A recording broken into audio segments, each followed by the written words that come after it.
Hi Eshelman, this is Mrs. Becker. This is today's reading is a continuation of Misty of Chincoteague by Margaret Henry and illustrated by Wesley Dennis. And we read chapter 1 already. This is the beginning of chapter 2, which is titled The Island of the Wild Things.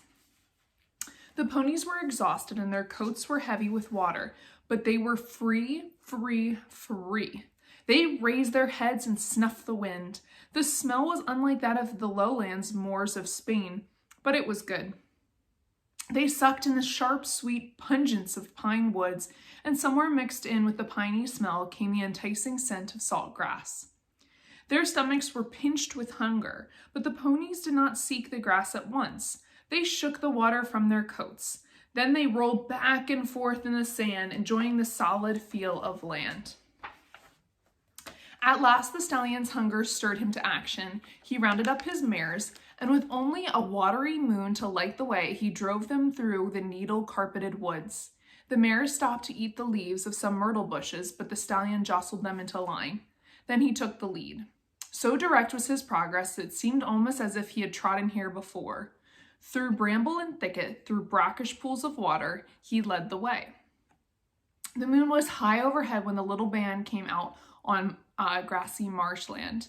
They stopped a moment to listen to the wide blades of grass whisper and squeak in the wind, to sniff the tickling smell of salt grass. This was it. This was the exciting smell that had urged them on. With wild snorts of happiness, they buried their noses in the long grass. They bit and tore great mouthfuls, frantically as if they were afraid it might not last. Oh, the salty goodness of it. Not bitter at all, but juicy sweet with rain. It was different from any grass they knew. It billowed and shimmered like the sea. They could not get enough of it. That delicious salty taste. Never had they known anything like it. Never. And sometime they came upon tender patches of Lesperdenza, a kind of clover that grew among the grasses. The ponies forgot the 40 days and 40 nights in the dark hold of the Spanish galleon.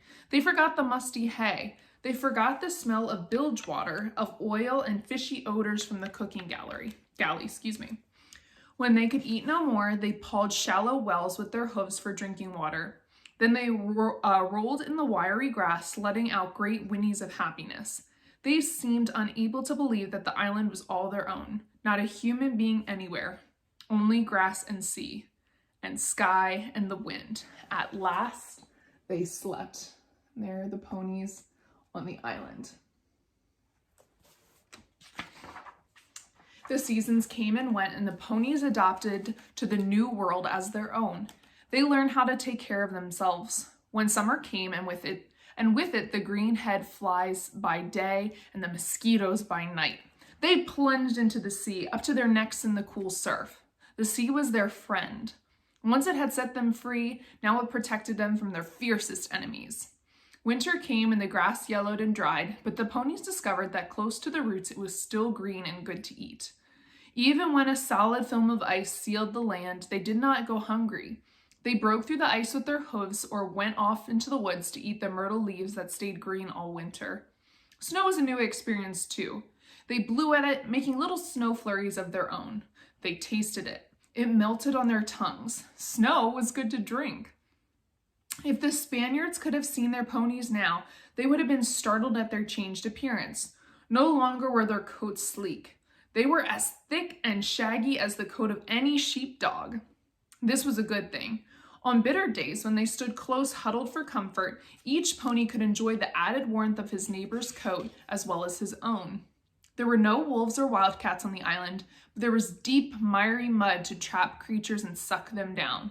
After a few desperate struggles, the ponies learned how to fall to their knees, then sidle and wriggle along like crabs until they were well out of it. And there is them huddled together in the winter. They have longer hair in the winter to keep them warm and protected. With each season, the ponies grew wiser, and with each season, they became tougher and more hardy. Horse colts and fillies were born to them. As the colts grew big, they rounded up mares of their own and started new herds that ranged wild as the wind and the sea that had brought them here long ago. Years went by, and more years. Changes came to Chincoteague. The red men came, the white men came. The white men built a lighthouse to warn ships of dangerous reefs. They were built a handful of houses and a white church. But soon the houses stood empty. The people moved their homes and their churches to nearby Chincoteague Island, for Assateague belonged to the wild things, to the wild birds that nested on it and the wild ponies whose ancestors had lived on it since the days of the Spanish galleon. And that is the end of chapter 2. So chapter 1 and chapter 2 are part 1 of this book, and they tell how the ponies got onto Assateague, which is the island right next to Chincoteague.